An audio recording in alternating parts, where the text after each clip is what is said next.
Inilah 3 lanang dengan inisial masing-masing AG, AM, Samo, SK. Warga Lorong Haji Umar S1 yang sudah mancing di kolam kambang iwak, di mana ketiga lanang yang berprofesi tukang becak sama tukang ojek ini sudah ketikap tangan oleh anggota pos Satpol PP depan rumah dinas Wali Kota Palembang yang lagi melakukan patroli.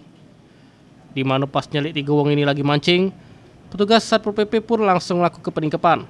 Ketiga pelaku ini dewek sudah melakukan aksinya dengan cara diam-diam mengambil iwak jero kolam kambang iwak dengan cara dipancing. Juru pengakuan salah si kok lanang Agi ngatakan kalau dirinya sama 2 kawannya baru sekali ngaku mancing di kolam kambang iwak. Uji Agi dewek dia tahu dilarang mancing, namun karena galak selik banyak uang mancing, akhirnya Agi pun ngajak 2 kawannya mancing di kambang iwak. Rencananya hasil mancing di kambang iwak itu buat lauk makan sehari-hari sama keluarganya. Rami-rami itu kan ratusan ikan mancing tuh. Ya kami tegi pula aja.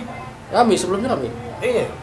Rami kok uang Ratusan ikan situ. Oh, tapi kami ketangkep, Iya, kami yang terkenal, kami yang di kantor ini masuk. Bukan rencananya iwak-iwak tuh nah dijual di mana? makan. Atas peningkapan ini dari Kasih Kesekretariatan Pol PP Sabar jelas kalau ketiga lanang tersebut bakal dijerat dengan peraturan daerah nomor 44 Junto 13. Selanjutnya mereka pun diserahkan ke pihak kepolisian guna diproses lebih lanjut.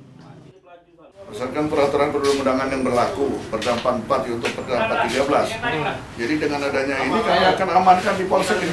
Oh, apa kali serahkan ke polsek kemana? Aji Delia, PAL TV.